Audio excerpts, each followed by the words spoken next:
started. All right. So the big news is Geno's back. Geno's back and you're gonna be in trouble. Well, I don't know if I'm allowed to sing. But is this a good thing that Geno's back? Well, last night, yes. That was going to be my response. I mean, the thing with Geno is he's good when he wants to be good, and he's been out for so long, so it was guaranteed that he was going to come out last night, guns blazing, getting 2 goals didn't surprise me at all. You know, he was fierce. This is the player we need to see him play night after night after night. Whether that he'll maintain that, I'd like to see that, but I'm not hopeful because I know from his past, you know, he seems to he gets comfortable, you know, and he only does so much. But I am hopeful. I mean, Sullivan's got a big job ahead of him when, you know, we've got our healthy players coming back and how he's going to, you know, line up the team properly and utilize its players properly. But you know what? Last night was good. Geno was good. If he can keep that, you know, style of play, that level of play, then, you know, he can stay. So for now, he can stay. The only thing I have to add to that is he was like a little kid with built up energy who hasn't been able to do anything in months. Yeah. So he has come in. We're not at the halfway point, are we? No. No. Almost. No. Here, I'll tell you. It is.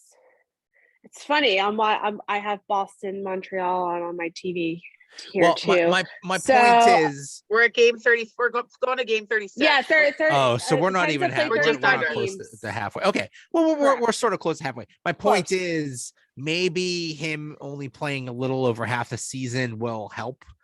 You know, that he doesn't have to play the full season. So maybe he won't get into those bad habits.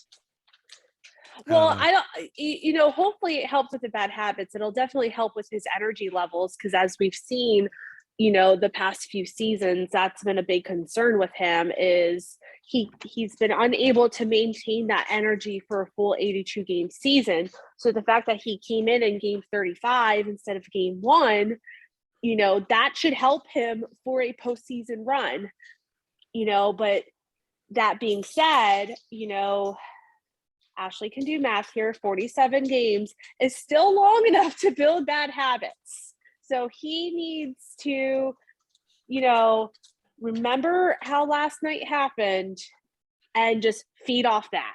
Yeah, he needs to build on that. Like last night wasn't good enough. I need to do better. He's got to have that attitude. And it kind of plays off onto kind of the Penguins overall and how they give up 2-0 leads to lose. Dallas, for example. That's got to have that same mentality. Like I played well. I had 2 goals. It was what I wanted to see for myself, but it wasn't good enough, you know? So going back to like the Dallas thing where you lose your lead, you got to play like you're losing through the whole game, even when you have a lead, you know what I mean? So Malkin has to kind of decide that I want to be better than my last game and better than my last game. And that's the only way we'll see the best out of Geno. Yeah, it's like the St. Louis game and not the Dallas game. Yeah. It's not the offense I'm worried about. It's the unnecessary penalties. It's the not playing the system. That's what worries me. Well, I think there's still a big lack of communication and disconnection on the ice. For the most part, the players that they come together, they gel okay, but they're still not communicating to the level that they should be. And I think that they need to be playing under one mentality, one brain. It's not, you know, each player has a different job, but when you're on the ice, it's collective. It's to score a goal and prevent goals. And they need to kind of communicate with one another so that they can come into that like one mega brain. It's like one, you know, there's an extension of 5 players operating, but from one, you know, mainframe. So who were they missing from last night? They're missing Rust, McGinn, Heinen. DeSmith. Zucker and DeSmith and Zach Aston Reese. Yep. So, okay, assuming everybody gets healthy, what are these lines going to look like? I'll let Jen take that one. What? I mean, I've been kind of working with it a little bit. I like Rodriguez on Sydney's wing. I really do. I don't think we need to take that away. I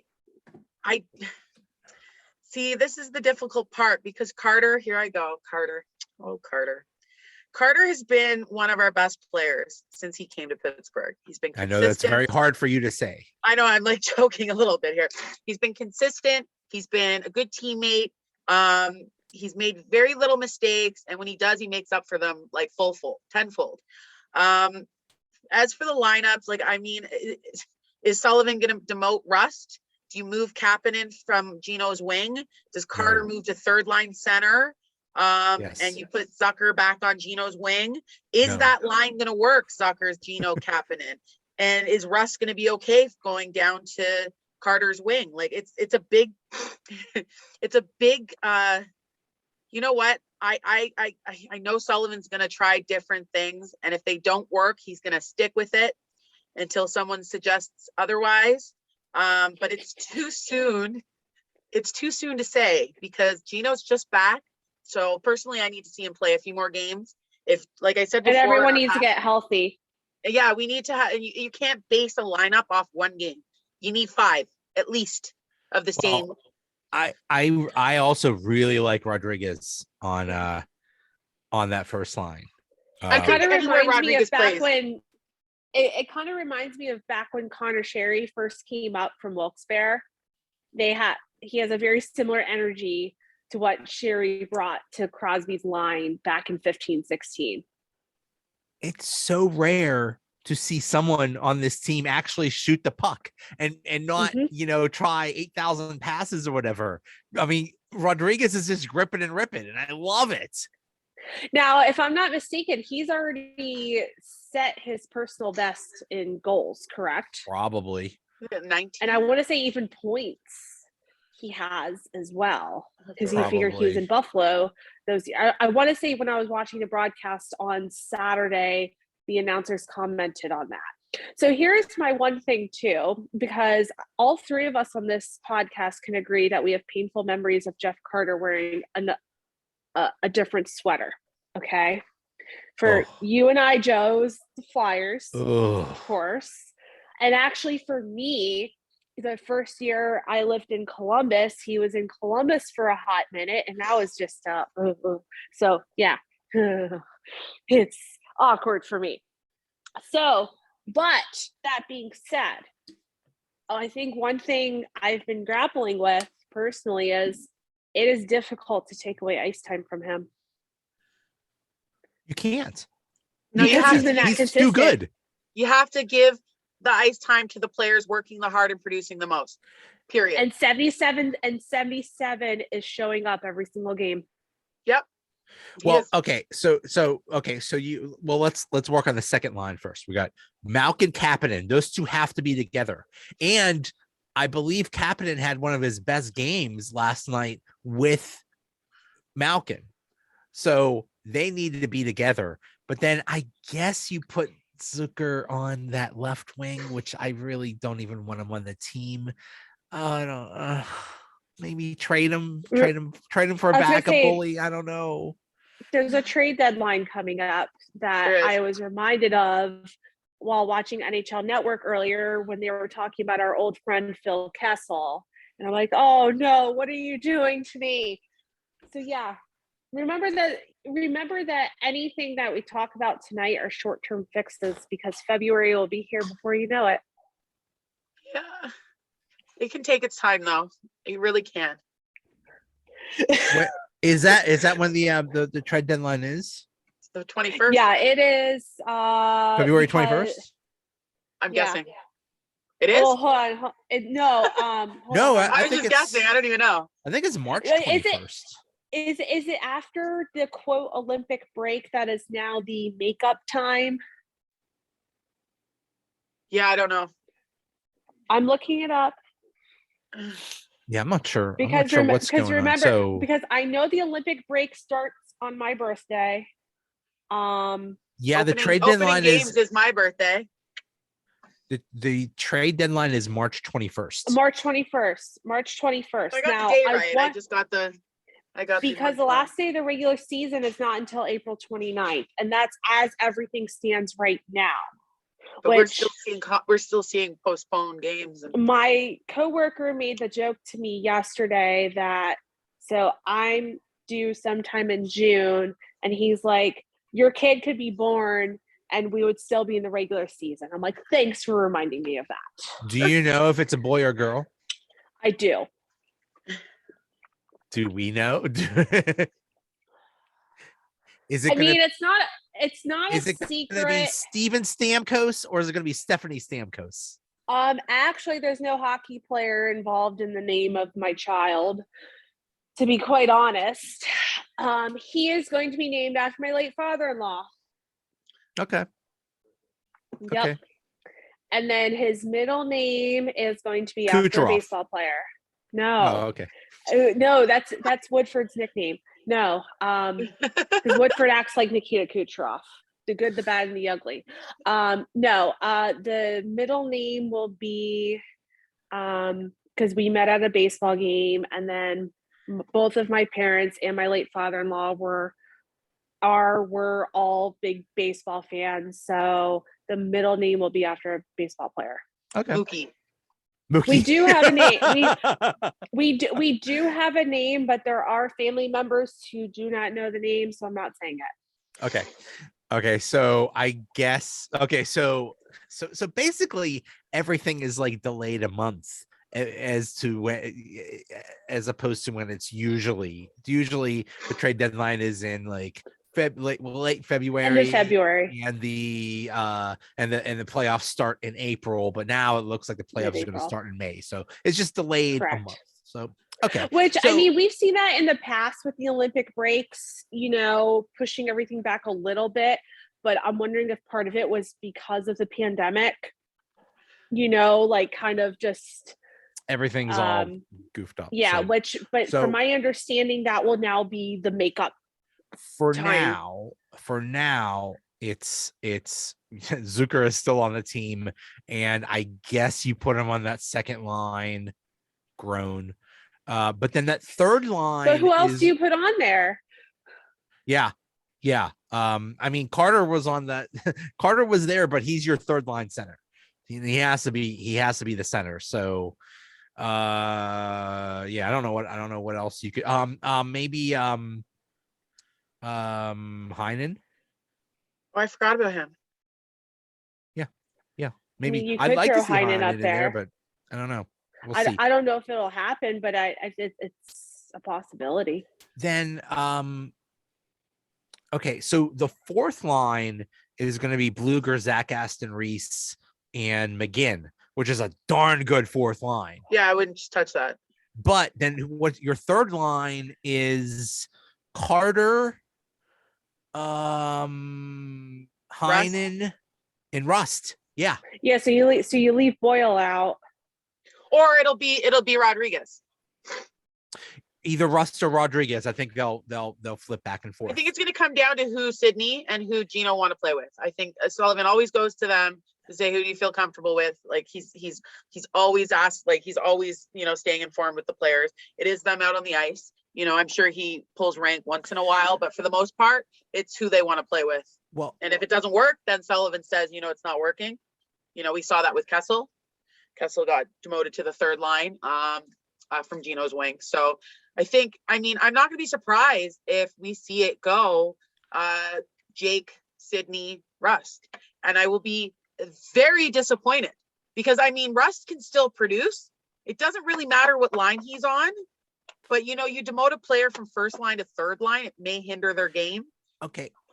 But here's my question. Okay. So you got on paper, when everybody's healthy, you got a really strong, deep team. Your fourth line is Blueger, Zach Aston Reese, and McGinn, which is really strong. My question is, playing time. Sid's going to get his minutes. Geno's line is going to get his minutes. What are Carter's lines and the Bluger line going to do? What Sullivan's going to play the lines that produce the most. That's how you win games. You know, like I've noticed, I don't know what game it was, but I noticed Sydney's minutes were a little bit down. I mean, he had no points, 0 points on the night, you know? So, I mean, a good coach, not to say Sullivan isn't a good coach, but a good coach utilizes his roster, his bench to its best, the best it can be. You play what works. And if you have one line, whether that be your first or second line, and they're not producing, you're going to cut them a little bit and shake them up a little bit and let that third and fourth line play and produce and be like, see what you're missing? You know, there's different tactics, but you can't just keep running the same thing if it's not working.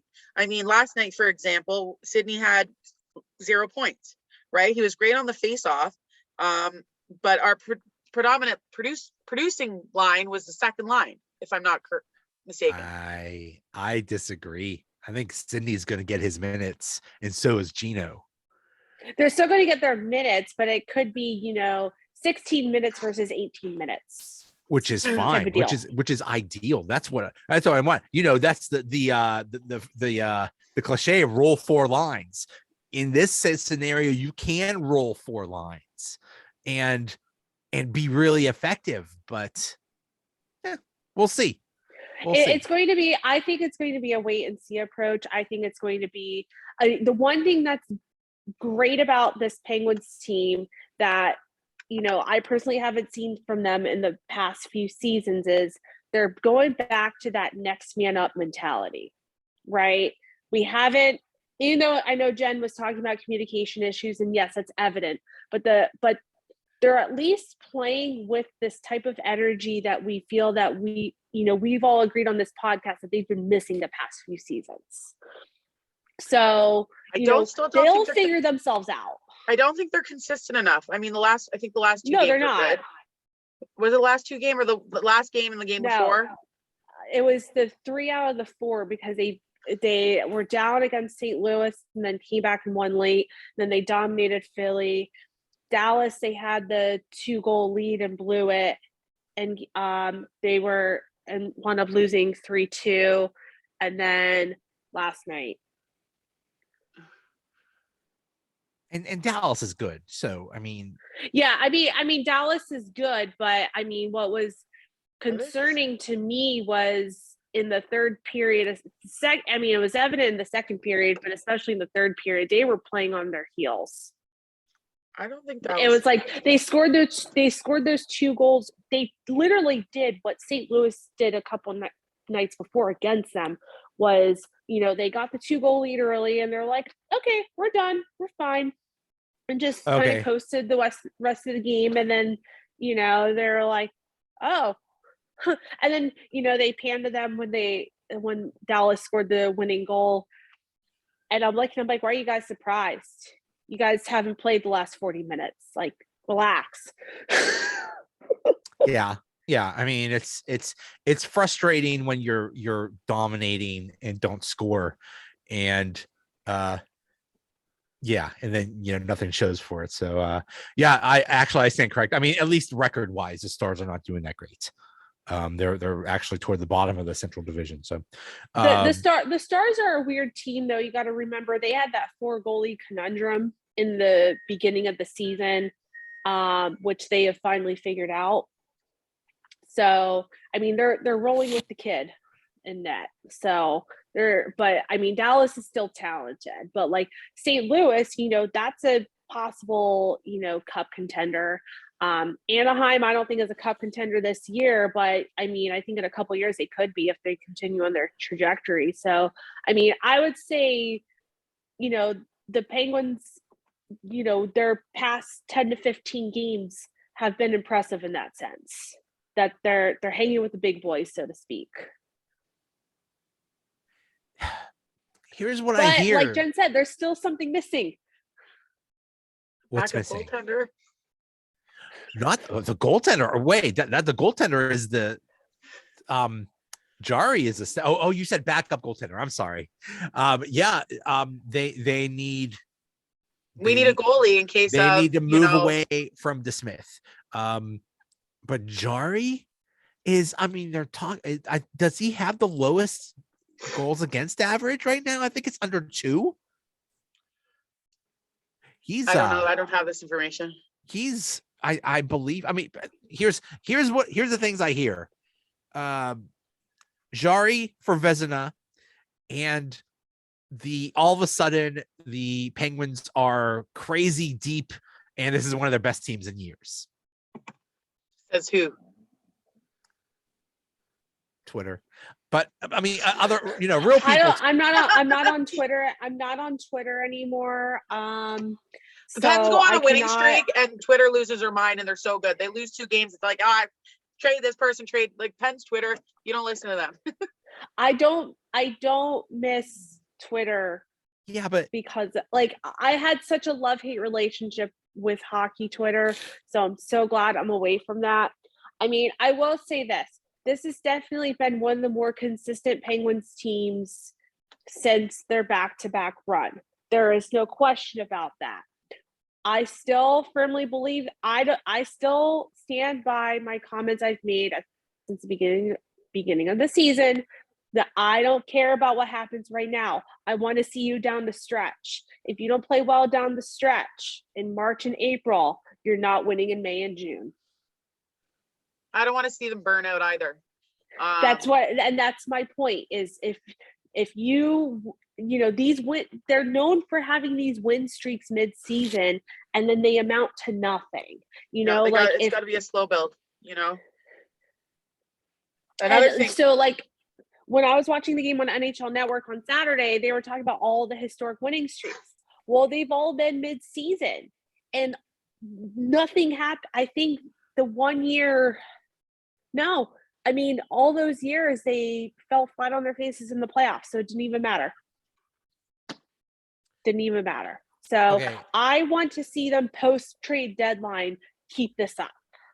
They fell flat in their face last year solely because of Jarry, but Jarry seems to be back on track. That's the thing I'm worried about. I don't want to see Jarry burn out too soon. Yeah. And this is what happens with goalies is they play so hard during regular season that they just don't have it in the tank. And now we don't have really a reliable backup goalie. I'm sorry, Casey, but we don't. And that could change. I mean, I was at the Sharks game on January 2nd. I think the Penguins went up to like a 5-0 lead or 5-1 lead or something like that, and almost lost that game solely because of DeSmith. Enough. Get out of here. Go, Casey. Go. I didn't watch that game. I couldn't watch that. I can't. It's too painful. I watched a little bit of it, and I'm just like, okay, San Jose's not that good. They're not. And you're letting them hang around. Oh, like talk about a dumpster fire. I'm like, you're letting a literal dumpster fire of an NHL team hang around like this on your home ice. Come on. Yeah, that game reminded me like of the 80s. I mean, the 8-5 is that's fire wagon hockey right there. For sure. But hey, beating the Ducks decisively last night, that's impressive.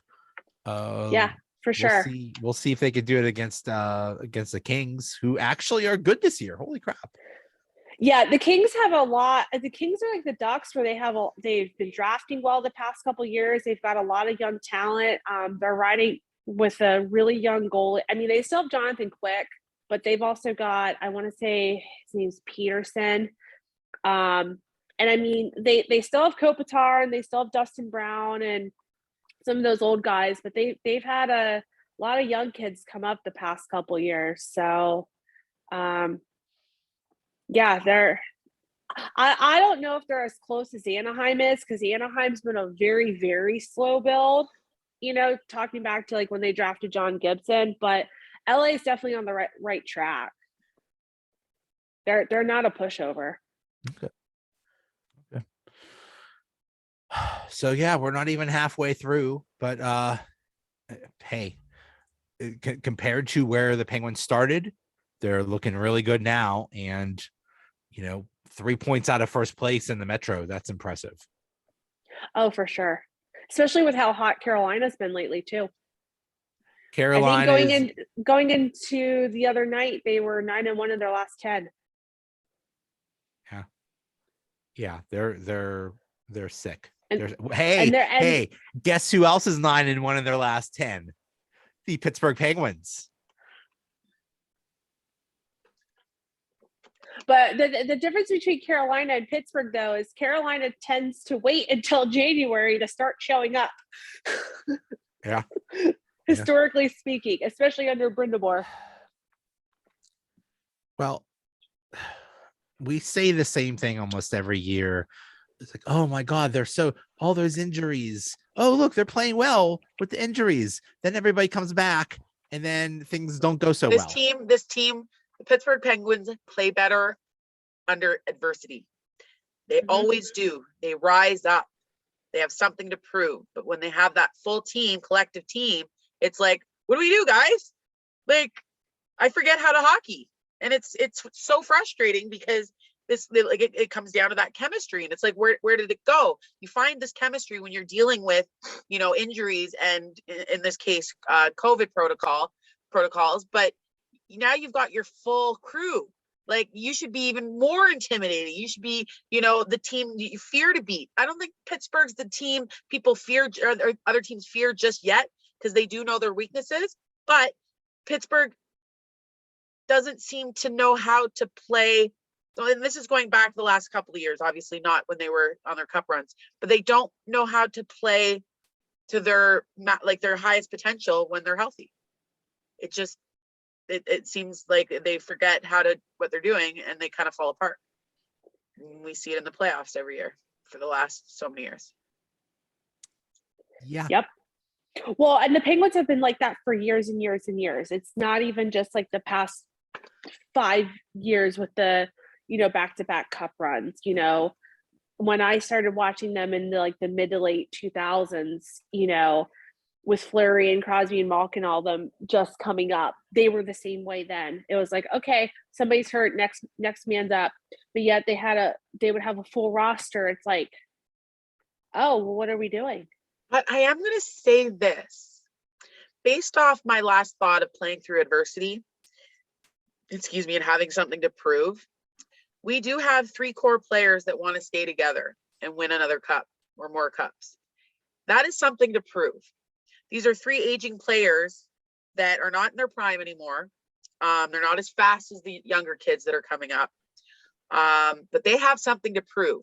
So I still have a lot of faith in this team's ability to come together and win the games that need to be done. And it just really comes down to the personal will from those 3 players. And those 3 players, of course, being Malkin, Letang, and Sidney, right? So, who just broke a record of 17 years or something? Yeah, or I think 16 years together, which is 16. The most of any 16? Trio of players. But to that point, and we've said this almost every year for like the past 5 years, how many more years do they have left? I mean, my goodness, that Ben Roethlisberger has played for 18 years, and he looks like he's 100 years old, and he's about to fall over and die. Fall apart. Yeah, yeah, he does. He's looked like that for 3 years. It's like, and I'm not saying, I mean, who knows how long they're going to play, but who knows how long each of them are going to play? None of them are young. Well, I know for sure 2 of them want to play, for a while. Two of them want to play for a while. I can tell you this, that one of them looks like he has another spring in his step that we haven't seen in a few years. The other thing you have to consider, and that would be Chris Letang. Yeah, I was gonna say it's gonna be Letang. He's yeah. I have no complaints about Letang. He had a little bit of a slump a couple years ago. I think that was based on the injury and the surgery he had, and just the fear of being hurt again, and it limited him from playing. He stayed in that box, that easy basic box. But then when he overcame that fear, he's like, screw it. And we saw it with Sidney when he came back from his surgery and then his COVID. He was playing really shallow hockey. It was really like, what are you doing? Right. And now we're seeing him come out of his bubble a little bit more. There's still a little bit of fear there. You see it. He judges himself. He holds back. He passes when he should shoot. there's still a little bit of fear of that, but he's overcoming that. But with Letang, he was scared. He was playing scared hockey, and it affected his game so bad that we were all sitting there going like, oh, he's washed up, he's done. But that fear subsided, and now we're seeing this resurgence of insurgents. There it is. Resurgence. Thank you. Of Chris Letang and him playing. You know, you can't count out an old player. You know, a veteran player, if they stay in shape, they can just be just as good. Isn't Tom Brady another long football? Like, he's old, he's like 40s, and he looks like Tom Brady's also on like a crazy person diet. Yeah, but you know what? If you take care of yourself, you can go as long as your body allows you to. So you keep your body strong and you keep your mind strong and you find that passion and maintain that passion. There is no age. There's no age. Who was it? Didn't Gordie Howe play till he was 52? Yeah. Well, and he could have played longer. So Kevin Weeks made some good points about Chris Letang during Saturday's broadcast. With Todd Reardon coming back and coaching the defense, he attributed the success, Letang's resurgence directly to Todd Reardon. Because Todd Reardon seems to be the only coach who has like really figured out Letang's sweet spots. He's the Letang whisperer. That's exactly what Kevin Weeks I said. think you could attribute Tristan Jarry's resurgence to the new goaltender coach, Kyoto. And I'm pissed off about that. Why isn't he working with Casey? We talked about this before. Casey's been good. Casey's had good games. Casey's been a good goaltender, but he's lost his mojo. Why aren't we worried about, building him up? Jarry's there. We got him there. Now let's focus on the other back end of our goaltending tandem. Like, why are we just kind of leaving him? Like I see Casey in net and I see like the fear of God in his eyes. Like he's lost his swagger. Now, granted, he's never been that great, the great back or goaltender, but he was a solid backup tender. And now he's just crumbled and it's like he's not getting the love. He's not being handled properly. And I feel bad for him. I think he's being hung out to dry and he's losing faith in himself. And we see that in his performances. I would much rather have the number one goalie be right. If that was my choice of fixing the number one guy. But we fixed him. He's fixed. No, but the point Jen's trying to make is why should there be a choice? Exactly. You've got two goaltenders you want to have, Here's my theory. We watched Murray fall apart. Like coaches in any sport can do one of three things: help, hurt, or do nothing with a player. And I think in this case, a new coach has helped Jarry, hurt DeSmith, and that's just the way it is. The previous coach, though. That's a bad coach, dude. A good coach considers every single person on his bench as the most important player on the team. And correct me if I'm wrong, didn't Chiodo work with both Jarry and DeSmith and Wilkes-Barre? I'd assume so, yeah. I would think so, yeah.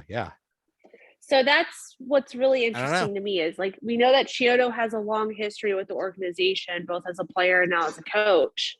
I think I'm going to have to go on mute. So, that's the interesting thing is like, what changed between them? One's getting love and the other's not. When you feel like your team is kind of left you, like forgotten about you, you start to lose faith in yourself. And once, like I've said this over and over again, hockey is very mental. It's a very mental game. And once you get into your head, everything else kind of falls apart. And it's like we saw it with Murray. Murray was phenomenal. What happened to him? Right? You did happen in that league anymore. I'm sorry. So that he was released by Ottawa, was he not? Yeah. Yeah. Then he was recalled when they went to COVID. He is just falling apart. He's just don't know. No, he is. He's officially AHL, I believe. Yeah. I believe he's in the minors. He was called from up. what I'm seeing. He was called up. Yeah. But that's like, isn't he like $6 million? Something like you that. Want to work with that, But going back to our team, whether you're going to be shopping Casey, I mean, you want to shop a goaltender that you're going to get something back in return, right? You don't want to just be like, oh, we've got dead weight. You work with every player on your bench as much as they need. And I mean, like for me as a coach, in multiple sports, baseball, paddling, and hockey. Like I find my weakest, you're only as good as your weakest link, right? It goes without saying. I look at my weakest links and I work more with them, right? I work harder with them because I want them to feel like they are valued on the team. And I don't think Casey feels valued, and it's just not working out for him. Yeah, so, but how do you put him out here? How do you put him out there when he sucks? because you have, well, what else do you do? You got to win games. Who else do you have? Who else do you have? Domingue? Well, he'd have to be called up. Yeah. Well, We're not Domingue running was just called up because of COVID. That's because Casey's on COVID, right? But I mean, we only run the Correct. two goalie bench. So what do? You can't burn out Jarry. We don't want to see Jarry get hurt, or there goes our No. chances in the playoffs, right? I mean, Domingue has a history of filling in when, a starter went down. I mean, he did it back in 17-18 here in Tampa. So he's been in that spot where he's, had to fill in before. But here's my question. I believe Domingue is on a 2-way contract. What is DeSmith's contract situation? Is he a 2-way, or would he have to be put on highly waivers? doubt it's 2-way. I think it's 1-way. I thought it was 1-way just because of how long he's been with the team. You know what? Because I'll bet if it was 2-way, he would have been down already and they would have brought up Domingue. Probably. And I think that's part of the problem is the contract situation. I Googled what Casey DeSmith's, I shouldn't be laughing, what Casey DeSmith's contract is. And one of the things that comes up is what happened to Casey DeSmith. Yeah. That's a good question. Oh, that was a good shock plus yawn because, sorry, I'm not bored. I'm tired 24/7. Did you know that Casey DeSmith holds the Penguins record for the most saves in a playoff game in the AHL? Oh, in the AHL. I was going to say, I didn't even know. I was going to say, wait. I might have read that wrong. Hold on. He because holds with the the Wilkes-Barre Penguins Scranton Penguins record for most saves in a playoff game. I was going to say the Pittsburgh one is Hedberg, isn't it? I don't know. But yeah, there it goes. They have a confident goalie right there, and he's been left. I don't know. I just don't think the history from what I've seen with how Coach Sullivan and staff has treated our backup goaltenders hasn't been favorable. Well, no. We'll see. We'll see what happens there. Sorry, I have allergies too. Whew. But I got the sniffles too. Yeah. Okay. Well, I think that's it then. Anything else? I do want to say one more thing. With regards to blocking shots, I have a big problem with blocking shots when we're up 3 or more goals in a game and risking the chance of getting hurt, especially our star players. I'm thinking about one specifically. He wears the C. He had 3 last night. One almost hurt his foot. Don't do that. Okay, playoffs, do that. If it's how do you wild card game, if it's really neat, just don't do it. We don't need the injuries. Just is that stop something it. you could turn off though? Is that something you say, okay, Yes. guys, let's stop. Yeah, I'll tell you my question was like, how do you flip the switch? You just stop. It's reckless. It's playing reckless hockey. It's not thinking about long term. And in the first half of a season game where you're 3 goals ahead and there's like 3 minutes left on the clock for the game, don't do it. Risking injury. I don't need a broken foot. You don't need a broken foot. We don't need you having a broken foot. So stop that. Thanks. Now I'm done. But then if somebody gets a broken foot, they'll have that adversity and then they'll be good again. Yeah, but we don't need the captain out. So just stop it. Let someone else do it. You don't have to do it. That's it.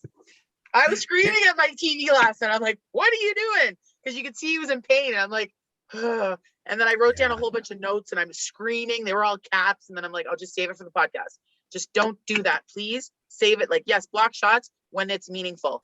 But it's what was it, 4-1 or 3-1 with minutes left in the game?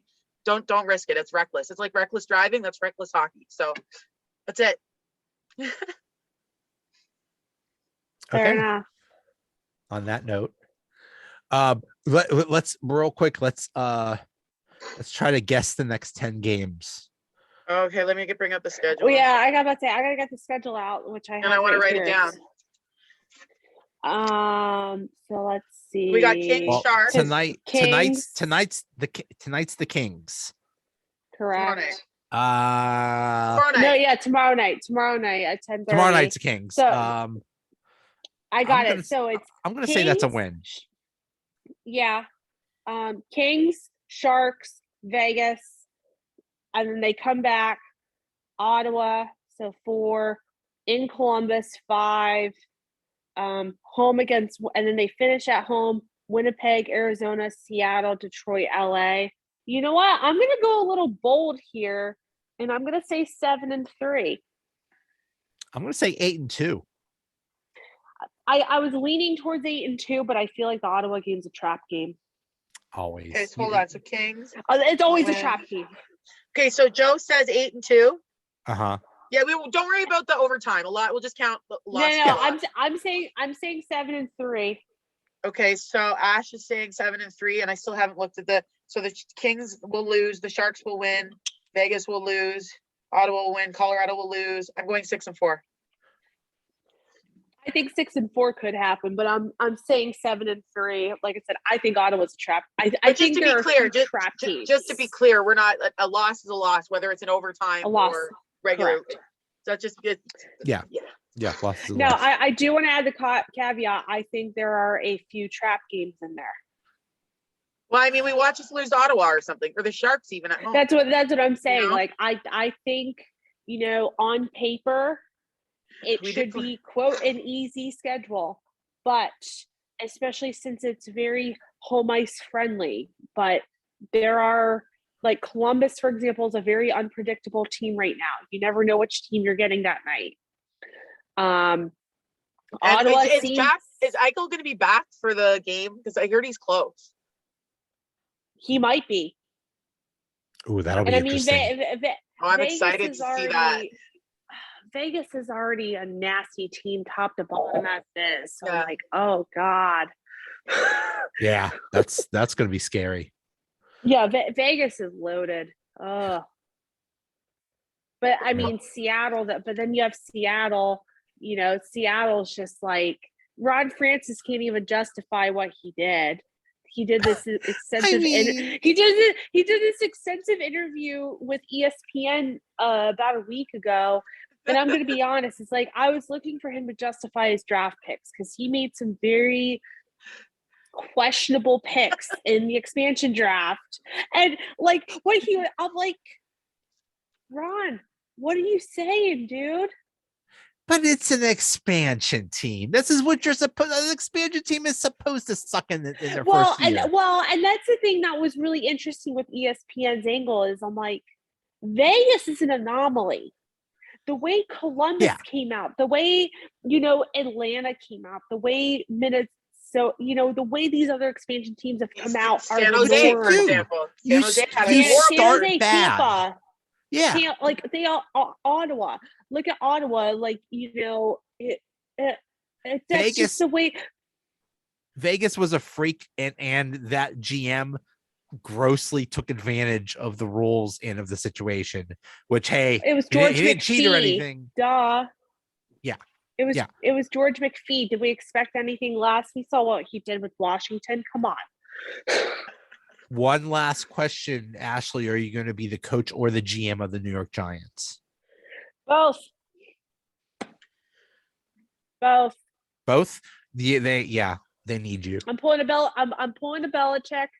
Let me just say that I am just like, I made that Facebook post on Monday or Sunday night. I'm like, I hope I wake up to the dumpster fire, like the dumpster being lit on fire, and it has been lit on fire and then some. And I'm like, so bring it. The funny thing is the coach survived Black Monday, which is when all the coaches get fired. So he thought he was safe. So he starts running off his mouth like, I need more power around here. And then they're like, and then John Mara was like, bye. Get out, bye. John Mara pulled a move that his dad used to pull back in the day, and I was like, I've been waiting 15 years for John Mara to do that. I like that the GM, they said, you know what, we're gonna fire you anyway, so why don't you just retire? He's like, yeah, I think I'm gonna retire. Well, I'm gonna say this: they gave Gettleman that respect because he was there for almost 20 years previously as a scout. I mean, he worked under. So he did do some good things. He worked under Ernie Accorsi and then Jerry Reese. And I mean, Ernie Accorsi is held in like super high regard in Giants world. So, I mean, he actually did a lot of great things as a scout for the Giants. The Giants are a complete mess. Do you get rid of Daniel Jones? Yeah. Hell yeah. And what's sad is I think your Steelers are going to get Kenny Pickett, but I want him. No, you can have Kenny Pickett. He has small hands. That's fine. I want the Kennys. I want the Pickett slide in Jersey because he's a homegrown boy. He can handle it. He can put on his big boy pants and handle the New York media. Kenny Pickett is older than some of the people on this podcast right now. Let me just put it that way. But anyway, yeah, I mean, sorry, Jen, to bore you with football talk. It was just lots of football stuff going on. So anyway, well, right. I got so excited that I bought myself non-alcoholic beer last night. Okay. Hey. Because I've missed beer, and I'm like, I need beer. How is non-alcoholic beer tasting? Oh, I miss Yingling so much. Do they make non-alcoholic Yingling? No. Oh, that'd be nice. I'm gonna put a petition in for it. There you go. So I've been rolling with the Heineken 0.0, which for the record is the best one out of the bunch. Okay. My friend, she used to drink stout, like alcohol. Her doctor said it was okay if she had like a half pint once in a while through her pregnancy, but it had to be stout. Ooh, interesting. No. Interesting. I was told I can have red wine once in a while, but the sugar headaches, no thanks. Wow. I mean, they used to drink back in the 40s and 50s and smoke, but you know, better safe than sorry. My son is going to need enough help as it is once he's here. I don't need to cause any more problems. I can't wait. I'm sure baby Stamkos Kucherov is going to love whatever you put in your body. So. And I might move to Florida, so I'll be there to train him. There you go. Oh my goodness. Little baby skates. The baby will skate before it can walk. If I'm down in time. 3 months old. Let's go. Give me time. I've got 5 more months of dealing with this. All right. It'll be good. All right, guys. Thanks so much. As always, this was awesome. Yep. All right. Yep. Have a good one. You too. Bye. Bye.